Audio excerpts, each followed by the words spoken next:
사운드라든지 또 이렇게 밸런스가 이렇게 아주 듣기 좋은 소리로 또 이렇게 들리는 것을 제가 이렇게 또 감동을 받았어요. 여러분들도 그렇지 않습니까? 우리 찬양대 정말 하나님께서 또 우리 찬양대를 통해서 큰 영광 받으실 줄로 믿습니다. 여러분들, 많은 사람들이 인생의 힘든 문제를 경험할 때에 세상을 주관하시는 하나님 관점에서 고민하기보다는 지금 자신들이 처한 이 상황에서 자신들의 고난과 또 힘든 상황을 해석하려고 해요. 그리고 잘 해석이 안 되면 의문을 제기합니다. 이런 의문 속에서 사람들은 자신의 힘든 처지를 위로하고 도움을 줄 만한 사람을 찾으려고 하고, 또 그런 사람이 나타나면 절대적으로 의지를 하게 되지요. 비록 직접적인 도움은 아니더라도 어떤 희망의 메시지를 찾으려고 애를 쓴다는 것이에요. 신앙이란 일반적 사람들이 기대하는 보편적인 희망을 말하지 않아요. 오직 하나님의 기대와 소망에 대한 인간의 헌신과 순종을 말합니다. 많은 사람들이 자기가 원하는 방식대로 이루어지기를 바라면서 교회에 나오지만 전혀 그렇지 않다는 사실에 실망하는 분들도 있습니다. 그러나 우리는 우리 주님께서 우리를 향해서 주님의 시선으로, 믿음의 눈으로 바라볼 수 있도록 우리를 이끄시는 것이고, 또 상처받은 우리에게 하나님께서는 우리에게 그분의 분명한 메시지를 들려주십니다. 우리의 기대와 같은 삶이 이루어지지 않는다 해도 여러분 절망치 말고 그 하나님의 분명한 메시지를 붙잡고 일어나 믿음의 걸음을 시작해야 됩니다. 그리고 치열한 삶의 현장으로 나아가야 합니다. 여러분이 가지고 있는 고민, 상처, 아픔, 미래에 대한 불안감, 이 모든 것을 하나님께 맡겨야 됩니다. 오직 하나님께 나아감으로 그분께 소망을 둘 수 있어야 한다는 것입니다. 여러분들이 만약에 인생의 흉년을 살고 있다면 우리가 붙잡아야 할 것이 있어요. 그것은 오직 우리의 소망이 되시는 하나님의 손길입니다. 그분의 손을 놓지 말고 우리 믿음으로 이 길을 함께 걸어가는 우리 로뎀 가족 여러분들이 되시기를 바랍니다. 오늘 본문의 말씀에도 이 나오미, 상처와 아픔 가운데 있던 이 여인에게 하나님께서 이제 회복의 역사를 이루시고 있는데요. 나오미도 이제 하나님의 그 인도의 손길을 확신하는 것이 있었습니다. 그것이 오늘 본문 3장 1절의 은연 중에 나타나 있습니다. 룻의 시어머니 나오미가 그에게 이르되, 내 딸아, 내가 너를 위하여 안식할 곳을 구하여 너를 복되게 하여야 하지 않겠느냐. 자, 오늘 이 말씀에 보니까 안식, 너를 위하여 안식할 곳을 구하여 너를 복되게 하여야 하지 않겠느냐. 자, 여기서 우리 안식이라는 그 단어를 우리가 집중해 볼 필요가 있어요. 그 뜻은 단순히 쉰다는 그 뜻이 아니고, 여기서 안식은 남편을 말해요. 지금 시어머니 나오미가 그 룻이 자기와 자기 가족을 위해서 그렇게 고생하는 것이 안쓰러운 거예요. 이방인 여인으로서 새벽같이 나아가 그 모멸과 수치감을 다 겪으면서도 그 시어머니를 위해서 아침부터 저녁까지 곡식을 이렇게 모으는 거예요. 그 모습을 바라볼 때에 얼마나 마음 아프겠습니까? 그래서 지금 시어머니가 며느리에게 네가 결혼해서 행복하게 살았으면 좋겠다, 하나님의 복을 받았으면 좋겠다, 그런 소망을 가지고 하나님께 기도하는 거예요. 여러분, 여기서 안식이라는 단어가 제가 남편이라고 말씀드렸잖아요. 다른 성경 버전을 보면 보금자리 그렇게 표현이 되어 있어요. 자, 종합을 해보면 지금 나오미와 이 룻은 과부예요. 그래서 이 과부가 가정을 가질 수 있도록, 즉 남편을 얻음으로써 안식을 누리게 되는 것, 그것을 지금 나오미가 소망하는 거죠. 사실 이 고대 사회에 있어서 남편의 사랑을 받고 자녀를 낳는 일을 이 여성은 최고의 행복으로 생각했어요. 그리고 소외됐던 이 과부, 사회적인 약자들은 남편을 얻음으로써 남편의 보호하에 평안과 안식을 누릴 수 있었던 것입니다. 그래서 남편의 사랑을 받고 자식을 낳는 일을 이 유대인 여성들에게는 최고의 행복과 최고의 안식이라고 여겼습니다. 그래서 지금도 유대인들은 자식을 많이 낳아요. 그게 바로 하나님의 그런 축복이라고 믿고 있고 그 자식을 많이 낳은 것이 안식이다 그렇게 생각하는 겁니다. 그래서 결혼을 해서 낳은 이 자녀들을 통해서 또 어머니들은 미래를 생각하는 겁니다. 나오미도 룻이 결혼을 해서 행복한 가정을 이루고 자신을 낳아 안식하기를 바랬던 것입니다. 그렇게 함으로써 이 한 여인의 고통스러운 삶과 여러 사연들을 종식시키고 새로운 삶을 살아가는 기회가 되기 때문에 그렇습니다. 자, 그러면 결혼만 한다고 다 안식을 얻을까요? 중요한 것은 누구와 결혼하는 거예요. 누구와 결혼할 것인가? 그게 더 중요한 것이지요. 요즘 MZ 세대들을 결혼관을 살펴보면 결혼에 대한 그 사람에 대한 그 대상자에 대한 관심과 사랑보다는 그 사람이 가진 배경 그것에 아주 관심을 많이 갖는 것을 보게 돼요. 그래서 이렇게 조사를 해봤는데 순위를 보니까 첫째 경제력, 두 번째 외모, 세 번째 학벌, 마지막이 사랑. 결혼할 사람에 대한 이 사랑과 믿음이 중요한데 그것보다 다른 것이 우선시 되기에 결혼 자체가 위기가 오면 쉽게 이혼을 한다는 거예요. 그래서 오늘날 MZ 세대에게 있어서 결혼은 안식을 얻는 것이 아니고 상당한 부담감으로 느끼는데 그 연구조사 결과를 보니까 자신의 행복을 가장 중요한 가치로 두는 이 MZ 세대들에게 기본적으로 이 결혼과 출산은 자기 희생이란 그 의미가 강해요. 그래서 결혼을 하면 사회 간섭상 이제는 시댁 그리고 남편의 가족도 자신의 가족처럼 극진히 챙겨야 하는 부담과 의무가 따르는 데 있어서 이 과정이 스트레스로 남는다는 겁니다. 그래서 자신의 삶을 갉아먹는 일종의 족쇄가 될 거라고 하는 그 두려움을 갖는 거예요.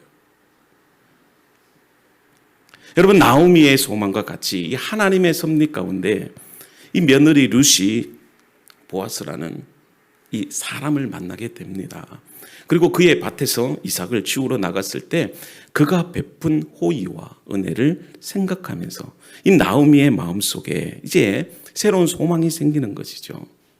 하나님의 뜻이 계셨다면 이제 이 며느리 룻을 통해서 하나님께서 이 보아스를 통해서 아름다운 가정을 이루게 할 것이다. 거기에 대한 소망을 가졌던 겁니다. 자, 룻이 만난 이 보아스는 나오미 가족의 친족이었어요. 나오미는 이 그녀의 친족인 이 보아스를 통해서 며느리와 함께 새롭게 이루어질 그런 어떤 가정을 꿈꾸게 됩니다. 보아스가 룻과 결혼을 하게 되면 그동안 고민했던 삶의 많은 문제가 또 한꺼번에 해결될 수 있다고 생각을 했겠지요. 그래서 나오미는 이 두 사람의 결혼에 대해서 여러 가지 계획을 세우기 시작합니다. 며느리 룻과 이 보아스의 결혼만이 이제는 자신의 집안이 살 길이다. 그렇게 확신을 했고 사실은 아직까지 아무것도 진행된 것은 없지만 나오미는 이 일을 통해서 상실에 빠졌던 인생을 하나님께서 그분의 사랑 안으로 다시 채워주실 것이다. 그런 소망을 가졌다는 것이에요. 여러분 이것이 중요한데요. 나오미는 룻과 보아스의 만남을 단순한 한 남녀 간의 사랑으로 바라보지 않고 그 속에서 무엇을 보냐면 하나님의 선하신 계획을 생각하고 믿었다는 거죠. 여러분 우리가 이 두 여인의 삶을 한번 되돌아봅시다. 모압에서 돌아왔지만 가진 재산은 하나도 없습니다. 그렇기 때문에 이 두 여인이 베들레헴에서 정착해서 살아가려면 이제 그들이 살아야 할 삶의 터전, 땅이 필요했습니다. 그리고 잃어버렸던 그 땅을 되찾고 또 생활을 할 수 있는 그런 여건들을 마련해야 했습니다. 자, 앞으로 이 두 과부가 어떻게 살아야 할까요? 그러나 하나님께서는 이 여인들의 삶을 외면치 않으셨고 그들의 아픔과 그리고 고통, 상처를 해결해 주시기 위해서 새로운 인생을 살아가는 데 있어서 필요한 사람이었던 이 보아스를 룻과 만나게 해주신 거예요. 지난 시간에도 말씀을 드린 것처럼 우연을 가장한 필연으로 인해서 이 하나님의 뜻과 섭리가 나타나기 시작한 겁니다. 이 보아스라고 하는 이 남자는 두 여인에게 있어서 희망이었어요. 안식을 찾아줄 수 있도록 도와줄 수 있는 사람이었습니다. 그래서 2절 말씀에 보면 네가 함께 하던 하녀들을 둔 보아스는 우리의 친족이 아니냐. 보라, 그가 오늘 밤에 타작 마당에서 보리를 까불리라. 자, 오늘 이 3장 2절의 말씀에는 보아스가 어떤 사람인지 소개가 되어 있지요. 나오미는 이 보아스가 자신의 가족의 뭐다? 친족이다. 친족이다. 자, 여기서 나오미가 왜 이 보아스를 친족으로 강조했는지 그 의미를 파악해야 오늘 본문의 말씀을 정확하게 이해할 수가 있어요. 자, 나오미와 룻이 베들레헴에 정착하기 위해서는 무엇보다도 필요한 게 있는데 땅이에요. 땅. 우리는 일생의 최고의 목표를 집을 사는데 목표를 두잖아요. 근데 유대인들은 집이 아니라 땅입니다. 땅이 중요해요. 땅은 인간에게 적절한 삶의 터전을 마련해주고 최소한의 경제적인 삶을 영위할 수 있는 기반이 됩니다. 그런데 여러분들, 하나님께서 땅을 주신 것은 단순히 먹고 살기 위해서 주신 것은 아닙니다. 특별히 이스라엘인들에게 있어서 이 땅은 이스라엘 사람들의 삶과 신앙에 있어서 가장 중요한 요소가 되고 또 여호와 하나님과 또 하나님의 백성인 이스라엘을 하나로 묶어주는 필수적인 요소가 땅이에요. 근데 여러분, 범죄로 인해서 이 인간은 에덴이라고 하는 그 땅에서 추방을 당합니다. 그래서 인간을 다시 에덴으로 회복하기 위한 구원의 계획이 새롭게 시작이 되는데 그게 바로 가나안 땅의 정복이에요. 그래서 하나님께서 그 땅을 통해서 에덴 동산을 회복하게 하시고 하나님의 나라를 성취하도록 하시는 겁니다. 그래서 이 가나안 땅은 인간 전체에게 회복될 그 에덴의 참모습을 보여주는 모형이에요. 그래서 유대인들은 이 땅을 아주 소중하게 생각하고 그 땅을 하나님이 주신 것으로 생각해서 절대로 팔지 않아요. 근데 그 땅을 되찾아 줄 수 있는 유일한 사람이 누구였어요? 보아스입니다. 이유는 이 보아스가 나오미의 친족이에요. 여러분, 이스라엘 율법에는 뭐가 있냐면 고엘이라는 제도가 있습니다. 고엘. 이 고엘은 기업을 물은다, 이 뜻이 있습니다. 가정이나 친족이 어려움을 당했을 때에 외면치 않고 회복될 수 있는 그 제도를 하나님께서 마련해 주신 것이에요. 근데 그 회복을 누가 해주나? 가까운 친족이 해주는 거예요. 물론 형제 중에 형이 있거나 동생이 있으면 그 형수와 제수 씨랑 결혼을 해서 그렇게 기업을 이어주는 것도 있지만 지금 나오미와 이 며느리에게는 가족이 없어요. 남편도 없고 또 형제도 없고 아무것도 없어요. 그래서 이제는 친족이 그 기업을 물어줘야 되는 겁니다. 근데 그 친족이 유일한 친족이 누구였습니까? 보았습니다. 물론 그 앞에 먼저 이렇게 우선순위를 둔 친족이 있었지만 나중에 우리가 말씀을 보면 알다시피 그 우선순위가 있던 친족이 거부를 함으로써 이 보아스가 그 기업을 물으지 않습니까? 나오미와 룻은 베들레헴으로 다시 돌아와 이삭을 주우며 이 가난한 삶을 영위해 갑니다. 그 과정에서 누구를 만납니까? 이 보아스라는 자신의 친척을 만나게 돼요. 그래서 보아스는 나오미와 룻에게 기업 물을 자로서 그렇게 역할을 감당하잖아요. 그런데 이 보아스가 기업 물을 자에 해당이 된다고 해서 여러분 모든 것이 다 잘 될 거라 그렇지 않아요. 여러분, 고엘이 된다는 것 자체가 얼마나 어려운 일인 줄 아십니까? 왜냐하면 결혼을 해서 자기가 아내가 있어요. 아내가 있는데 또 결혼을 해야 됩니다. 그리고 아들 또 낳아줘야 되고 땅을 사주어야 돼요. 그래서 보통 사람들 같으면 이 기업 무르는 일을 안 하려고 합니다. 뭐가 답답해서 과부된 이 사람을 위해서 아들도 낳아주고 내 돈으로 자기들이 팔아먹은 땅을 도로 사서 그 과부들에게 주겠습니까? 특히 룻은 이방인 여인입니다. 그런데 나오미는 룻을 위해서 이 불가능한 일이 이루어질 것으로 믿었다는 거예요. 나오미는 믿음으로 하나님께서 자신의 가족을 베들레헴으로 오게 하셨을 때에는 단지 보리 이성이나 주우라고 보내지 않았을 거다, 그렇게 확신했던 거예요. 나오미는 하나님께서 룻에게 가장 좋은 것을 주실 것으로 믿었다는 것입니다. 결국 그렇게 되기 위해서는 누군가가 이 가정에 룻의 고엘이 되어줘야 됩니다. 근데 나오미는 이 보아스가 자신의 기업을 물을 하나님께서 보내주신 사람으로 그렇게 믿었던 거예요. 여러분, 우리에게도 이런 믿음이 필요합니다. 하나님께서 우리에게 많은 환난을 겪게 하시고 또 말씀을 통해서 은혜를 받게 하신 것도 여러분 우리에게 시시한 것 주라고 하나님께서 그렇게 고난과 역경을 주시는 게 아닙니다.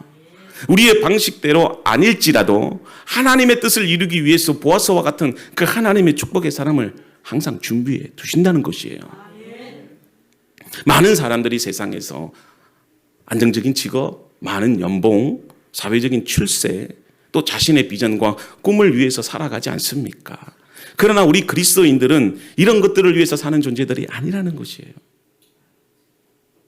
하나님의 존귀한 자녀로서 하나님의 꿈을 이루기 위해서 우리는 살아가야 되는 것입니다. 즉 시시하게 보리 이삭이나 죽고 그것을 위해서 보리 이삭을 먹었다고 배부르게 그렇게 만족하며 우리를 이 땅에 살게 하지 않는다는 것입니다. 여러분, 이런 것들은 다 시시한 겁니다. 이런 모든 것은 하나님은요, 그의 나라와 의를 위해서 여러분들에게 부족함 없이 주십니다. 이것을 확신하며 사는 것이 무엇일까요? 믿음이에요. 그래서 힘들어도 당당하게 어깨를 펴고 좀 사십시오. 좀 굶으면 어때요? 좀 아프면 어때요? 우리에게는 보아스가 있습니다. 믿음으로 사는 자에게, 꿈을 가지고 사는 자에게 하나님께서 회복을 약속해 주시는 것입니다. 그것을 오늘 여러분들이 룻기서를 통해서 내 것으로 만들어야 돼요. 그래서 성도는 믿음으로 산다는 것입니다. 그래서 여러분들 작은 것에 연연하고 좌절하고 낙심하면 안 된다는 것입니다. 그것 때문에 여러분들의 인생을 포기해서도 안 된다는 것이에요. 우리에게 중요한 것은 하나님께서 여러분들을 구원케 하신 목적과 사명이 있습니다. 우리는 하나님의 꿈을 이루는 자예요. 마찬가지입니다. 우리 교회도 개척된 지 얼마 되지 않았습니다. 세상 사람들이 볼 때는 작고 부족하고 힘이 없는 교회라고 생각할 겁니다. 저는 그렇지 않습니다. 저는 이 나오미가 가졌던 그 꿈이 있습니다. 하나님께서 우리 교회를 통해서 보아스와 같은 그런 놀라운 은혜와 축복을 주실 줄로 믿습니다. 여러분들도 그런 믿음을 가지고 사십시오. 우리 교회가 뭐 몇만 명 모이는 교회가 아닐지라도 정말 하나님이 기뻐하시는 교회, 여러분들이 정말 위로와 쉼을 얻고 소망 가운데 살아갈 수 있는 교회, 저는 그런 교회가 되기를 확신합니다. 왜요? 우리에게는 여호와 하나님이 계시기 때문에, 보아스가 있기 때문에 그래요. 자, 그 다음에는 어떻게 해야 됩니까? 이제 구체적인 계획을 세워야 돼요. 우리가 꿈을 가졌다고 해서 다 되는 게 아닙니다. 이제 나오미는 그 꿈을 이루기 위한 구체적인 계획을 세웁니다. 그래서 나오미는 가만히 기다리지 않고 적극적으로 나섭니다. 자, 나오미는 보아스가 하나님께서 자신의 가족을 회복시킬 예비된 자다, 그런 확신이 들잖아요. 자, 이런 확신이 들면 이제 어떻게 해야 됩니까? 믿음으로 담대하게 그 일을 이루기 위한 계획을 세우고 이제 여러분들이 도전을 해야 됩니다. 자, 그러면 어떤 계획과 도전일까요? 며느리 룻을 보아스와 아름다운 결혼을 이루기 위한 구체적인 계획과 비전인데, 자, 여기서 우리는 많은 사람들이 믿음을 단지 감나무 밑에서 감이 떨어지기만을 기다리는 수동적인 것으로 생각하는데 절대 그렇지 않아요. 믿음으로 구원받은 자는 그 믿음에 합당한 삶을 살기 위해서 애쓰고 도전하고 노력해야 됩니다. 이 세 가지가 있어야 돼요. 여러분들 하나님의 그 축복된 복된 삶을 누리기 위해서는 그에 합당한 믿음과 순종의 신앙을 업그레이드 시켜야 돼요. 자, 우리가 룻과 나오미를 통해서 한번 보겠는데요. 자, 룻과 보아스의 결혼은 누구의 비전이 됩니까? 나오미의 비전이 돼요. 나오미의 꿈이에요. 예전에는 좌절과 절망으로 억눌렸던 이 나오미가 이제 보아스를 통해서 비전을 갖기 시작합니다. 근데 그 비전만 갖는 것으로 끝나는 것이 아니고 구체적인 계획을 세워요. 그래서 이 며느리의 결혼을 위한 그런 어떤 철저한 계획을 세우는데, 자, 여러분들 우리가 하나님의 비전을 이루기 위해서는 세 가지가 필요해요. 그 세 가지 중에 오늘 나오미를 통해서 우리가 교훈을 얻는데, 첫째는 앞에서도 얘기되는 것처럼 꿈을 가져야 되고, 둘째는 성실함이 있어야 돼요. 그리고 고통의 과정이 필요합니다. 그리고 세 번째는 믿음이 있어야 됩니다. 이 세 가지가 조화를 이룰 때 하나님의 뜻이 나를 통해서 성취가 되고 하나님의 복이 내 것이 될 수 있다는 거예요. 자, 그래서 나오미는 먼저 어떻게 합니까? 이 보아스에 대한 정보를 입수합니다. 그래서 2장 2절 하반절에 보니까 보라, 그가 오늘 밤에 타작마당에서 보리를 까볼리라. 네. 그런 정보를 입수합니다. 그러니까 보아스가 그 타작마당에 밤에 와서 보리를 까불린다는 거예요. 보리 추수에 관여한다는 겁니다. 그 정보를 입수를 했어요. 그래서 오늘 밤에 이 루시 해야 할 이 구체적인 일들을 지시합니다. 자, 그 지시가 뭘까요? 3절입니다. 그런즉 너는 목욕하고 기름을 바르고 의복을 입고 타작 마당에 내려가서 그 사람이 먹고 마시기를 다 하기까지는 그에게 보이지 말고. 자, 정보를 입수하고 난 다음에 이 시어머니 나오미가 며느리에게 예쁘게 단장을 시킵니다. 목욕을 하게 하고 기름을 바르게 하고 예쁜 옷을 입으라는 것입니다. 생각해 보세요. 부시시한 머리로 눈곱을 낀 그 모습으로 화장도 안 하고 간다고 생각하세요. 되는 일도 안 됩니다. 그러니 여러분들, 우리가 비전을 가졌으면 거기에 마땅하게 준비가 돼야 돼요. 준비가 돼야 돼요. 보아스가 정말 첫눈에 반할 정도로 그렇게 예쁘게 하고 가야 되는 겁니다. 그래야 뭔가 일이 터지지요. 여기서 우리는 나오미의 지혜로움을 배울 수 있는 겁니다. 뭐 우리가 물론 기도도 하는 게 중요하잖아요. 정말 우리 교회 부흥케 하시옵소서. 그렇다면 여러분들 나가서 열심히 전도하고 정말 여러분들이 하나님 은혜 안에 살 수 있도록 그렇게 하나님 영광을 드러내며 살아야 되지 않겠어요? 자, 어찌됐든 이제 타작마당으로 가서 그 사람이 먹고 마실 때까지, 그리고 눈치채지 못하도록 조심하라, 그렇게 주의를 줍니다. 또 이 일이 사람들에게 알려지면 될 것도 안 되는 거예요. 그러니까 여러분들 때로는 사람들의 도움이 필요하기도 하고 알아야 될 사항도 있지만, 이것은 우리가 조심해야 된다. 또 그런 상황 파악이 있어야 됩니다. 나오미는 거기에 지혜로운 거예요. 자, 그래서 이 나오미는 그 실천을 위한 구체적인 순서까지도 구체적으로 며느리에게 알려줍니다. 자, 4절인데요. 그가 누울 때에 너는 그가 눕는 곳을 알았다가 들어가서 그의 발치 이불을 들고 거기 누우라. 그가 네 할 일을 너에게 알게 하리라 하니. 자, 이 4절 말씀을 보면 나오미의 생각이 참 엉뚱하다, 그런 생각이 들 수 있습니다. 자, 나오미는 누색에 한밤중에 보아스가 잘 때 그 보아스를 찾아가서 직접 청혼을 하라는 겁니다. 근데 이 청혼의 방식이 참 우리로 하여금 당황하게 해요. 이것은 여자로서 수치와 모멸감을 의미합니다. 요즘이야 여성이 당당하게 남자에게 먼저 프로포즈를 할 수 있지만 이 고대 이스라엘의 풍습에 있어서 이것은 절대 있을 수 없는 일입니다. 남성 중심의 사회에서는 남자가 선택할 권리가 있지 여성이 남성을 선택할 권리는 없는 겁니다. 또 낮이 아니라 밤이잖아요. 그것도 보아스가 잠자리에 들 때 그의 눕는 자리를 잘 보아두었다가 그의 발꿈치에 가서 발치 이불을 들고 누워야 된다는 거. 이게 뭐냐면은 이 발치 이불을 든다는 것은 동침하라는 거예요. 여러분들 받아들일 수 있겠습니까? 여러분들이 루시라면 이 시어머니가 이렇게 얘기를 하면 어떤 생각을 갖겠습니까?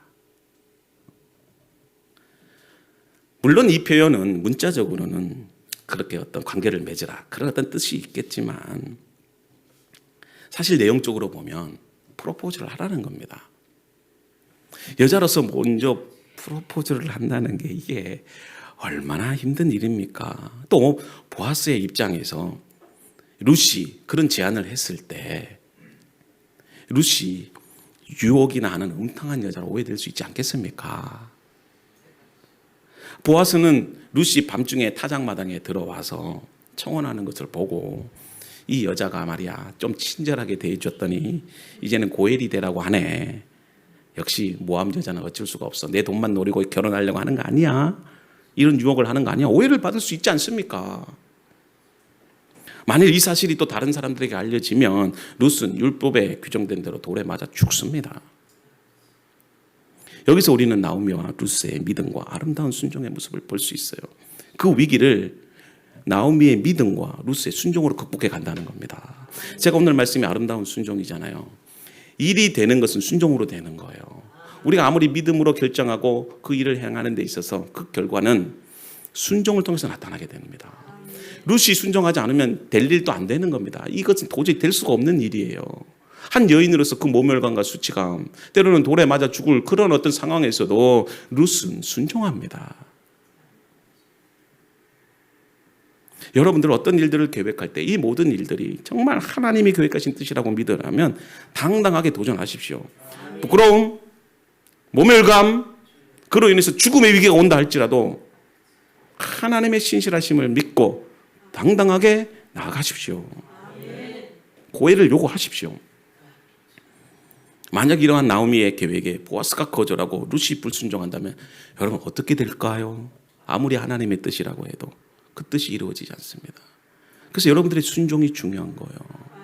예수님께서 우리를 위해서 십자가에 그 고통 속에서 죽어야 하는 그 하나님의 순종을 감당하지 않았다면 우리는 구원받을 수 없는 겁니다. 여러분, 하나님께서 여러분들을 위해서 정말 큰 복을 준비해 놓으셨다 한다 할지라도 그 복이 내게 주어지기까지는 믿음의 선택과 도전, 순종하는 용기가 있어야 된다는 것입니다. 룻은 용기를 가지고 순종함으로 그 모든 수치와 부끄러움에도 불구하고 믿음으로 나아갑니다. 자, 룻은 이방 여인으로서 얼마나 낯설었을까요? 그렇지만 시어머니의 말씀에 절대적인 순종을 합니다. 자, 5절에 어떤 고백을 하고 있습니까? 룻이 시어머니에게 이르되 어머니의 말씀대로 내가 다 행하리이다 하니라. 아멘. 이런 고백이 여러분들에게도 있기를 바랍니다. 룻은 나오미의 제안에 상당한 부담감도 있었고 어쩌면 무서웠을 수도 있을 거예요. 룻이 살았던 시대가 어떤 시대입니까? 사사시대입니다. 한마디로 지 마음대로 하는 시대였다는 것입니다. 남자들이 자신을 어떻게 할 줄, 어떻게 하면 그냥 당하는 겁니다. 어쩔 수 없이. 그럼에도 불구하고 룻은 어떻게 합니까? 나오미의 말 그대로 순종하겠다고 대답합니다. 그 이유가 뭘까요? 자, 룻은 이 모압에서 나오미를 따라올 때에 이 나오미에게 뭐라고 고백합니까? 나오미는 그래도 자기 며느리가 불쌍하니까 남편도 잃고 이제 어려운 가운데 살아가니까 나를 따라오지 말고 너 친정집으로 가서 다시 재혼해서 행복하게 살아라. 그럴 때 이 룻이 뭐라고 합니까? 어머니 그런 말 하지 마세요. 나는 어머니를 위해서 끝까지 따라가겠어. 어머님을 섬기겠어. 그리고 그 뒤에 말씀 너무 감동적이잖아요. 어머니가 믿는 하나님이 이제는 나의 하나님이 되십니다. 그러니까 룻이 보아스를 따라서 베들레헴으로 온 것은 믿음의 선택이에요. 여호와 하나님에 대한 그 신앙으로 하나님 백성으로서의 삶을 선택했기 때문에 그래요. 그래서 이 여인에게 있어서는요, 그보다 더 소중한 게 없어요. 여러분들, 우리가 어떤 일들을 계획했다고 해서 그 일이 쉽게 성취가 될까요? 그 과정에는 힘들고 어려운 과정이 따라와야 되는 거예요. 자, 그러면 룻이 어떻게 이 힘든 결혼의 문제를 풀어갈까요? 룻은 나오미에게 그냥 편하게 어머님 우리 보리 이삭이나 주우면서 한 에바나 되는 이 곡식이 많지 않습니까? 굳이 아예 할아버지 뻘 되는 아버지 뻘 되는 그런 나이든 보아스에게 거절당할지도 모르니까 그냥 청혼하지 말고 결혼하지 말고 그냥 이대로 삽시다.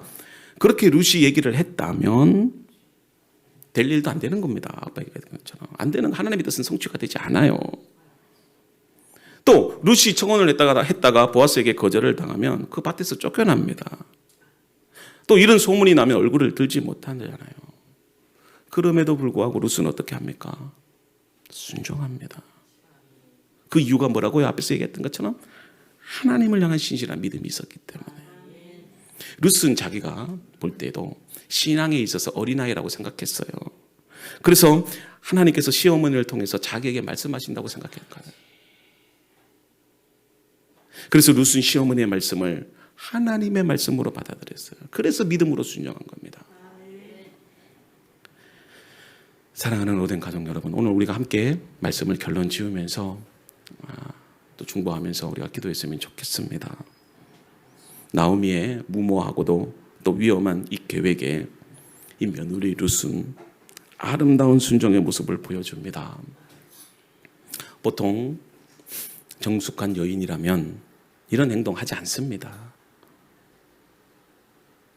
그러나 룻은 자기 생각을 접어두고 시어머니의 말씀을 그대로 실천하며 행동에 옮기고 순종합니다. 그 결과가 어떻습니까? 보아스와 아름다운 결혼뿐만이 아니라 하나님의 뜻, 하나님의 구원 계획, 하나님 나라가 룻을 통해서 계획성이 되고 이루어지는 놀라운 축복을 받게 됩니다. 여러분, 그리스도인으로 살다 보면 오직 하나님만을 믿고 자신의 모든 것을 걸어야 하는 순간이 찾아옵니다. 그럴 때 나오미와 룻은 하나님만 의지하고 자신의 모든 것을 걸고 신앙의 길을 선택합니다. 그래서 성경의 인물들을 바라보면서 하나님의 계획과 하나님의 뜻은 순종하는 사람들의 눈물과 헌신으로 이루어지는 것을 우리는 봅니다. 가정도, 교회도, 하나님의 나라도 결국 믿음의 사람들의 순종으로 이루어지는 것입니다. 저는 믿음과 순종을 동의어로 생각하고 신앙생활을 합니다. 결코 분리될 수 없는 이 신앙의 여정, 두 바퀴와 같아요. 수레는 두 바퀴가 잘 굴러가야지 원하는 곳에 도착할 수 있지 않습니까? 하나님의 뜻은 룻과 보아스의 아름다운 만남을 통해서 하나님의 구속의 역사를 계속해서 이루어 가시는 겁니다. 그것이 바로 룻의 아름다운 순종을 통해서 이루어지게 된 것입니다. 그리스도의 십자가의 순종이 우리에게 하나님의 자녀가 되는 놀라운 은혜를 얻게 된 것과 마찬가지로 여러분들의 순종의 삶이 가정과 교회와 이 나라와 열방에 하나님의 은혜가 공급되는 통로가 될 것임을 믿습니다.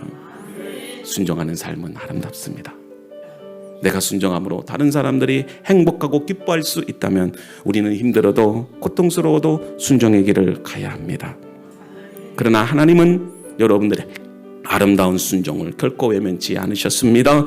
룻이 보아스와 결혼하여 하나님의 나라를 이루었던 것처럼 그런 은혜로 채워줄 줄 믿습니다. 오늘도 여러분들 그런 순종의 삶을 사는 아름다운 그리스도인이 될 수 있도록 우리 함께 합심해서 기도하겠습니다. 할렐루야.